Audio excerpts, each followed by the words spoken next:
हानजानि आरो दतमा ओनसोलनि रायजो राजाफोरनि हास्थायनाय बायदियै बिजाथि महरै आंखौ जोंनि हानजाया बेवहाय गसंनो थाखाय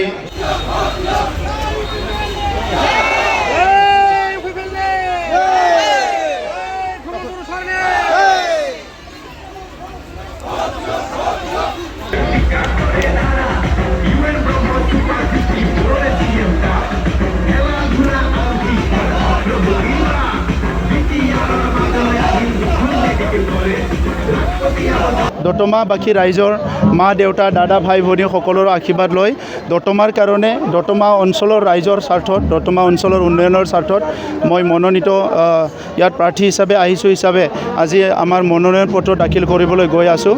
লক্ষ্য এটাই যে দতমাৰ স্বাভিমানটো বাচাব লাগিব, দতমাটো আগুৱাই যাব লাগিব আৰু অহা 5টা বছৰত দতমা সমষ্টিটো বড়োলেণ্ডৰ 40টা সমষ্টিৰ ভিতৰত সবচে উন্নত সমষ্টি হিচাপে গঢ় দিব লাগিব।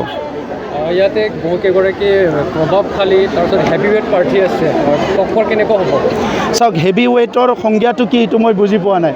হেভি ৱেইটটো যদি পইচা দি বাচে বা কিবা কৰে, আপোনালোকে যদি এইটো মানে পইচাৱালাবিলাক হেভি ৱেইট বুলি কয়, ভাৰতত বহুত পইচাৱালা মানুহ আছে, কিন্তু ভাৰতৰ নিৰ্বাচনৰ সৌন্দৰ্যটো এইটো, ইয়াত ৰাইজে যেতিয়া সিদ্ধান্ত লয় টকা পইচা একো এইবিলাক নাচায়। ৰাইজৰ বহুত ইছ্যু থাকে, নিজৰ মান সন্মানৰ কথা থাকে, নিজৰ অস্তিত্বৰ কথা থাকে। আজিলৈকে ভাৰতৰ যিটো আমাৰ ইলেকশ্যন হৈ আহিছে, ইয়াত টকা পইচা ইমান কাম দিয়া নাই।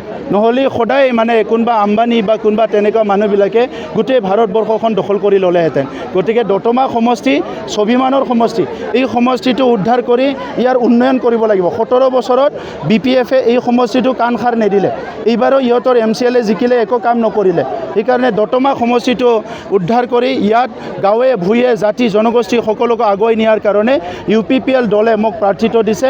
আমি একেলগে এই নিৰ্বাচন খেলিম। ইয়াত বহুত আমাৰ নেতাসকল আছে, এই নেতাসকলে বহুত বছৰৰ পৰা কাম কৰি আছে। আমি একেলগে দতমা উদ্ধাৰৰ অভিযানত নামিম আৰু দতমাটো অহা 5 বছৰত 40টা সমষ্টিৰ ভিতৰত উন্নত সমষ্টি হিচাপে গঢ় দিয়াৰ কাৰণে কাম কৰিম। গৌৰৱৰ পৰা কি আশীৰ্বাদ বিচাৰিলে? চাওক, আমাৰ এইটো আগৰ পৰা মই জাতীয় সংগঠনত আছিলোঁ, গতিকে ভাল যিকোনো কামতে শুভ কামত কাম কৰিবলৈ আগতে আমি ইয়াতে আহোঁ। মই মাত্ৰ নহয়, বহুতে আহে, যোনে জাতীয় চেণ্টিমেণ্ট নাই সি নাহিবও পাৰে। তো সেইকাৰণে আজি আমি চবেই আশীৰ্বাদ লৈছোঁ যে অহা নিৰ্বাচনটো শান্তিপূৰ্ণ হওক আৰু আমাৰ যিটো এজেণ্ডা সেইটো সম্পূৰ্ণ কৰাত সহায় কৰক।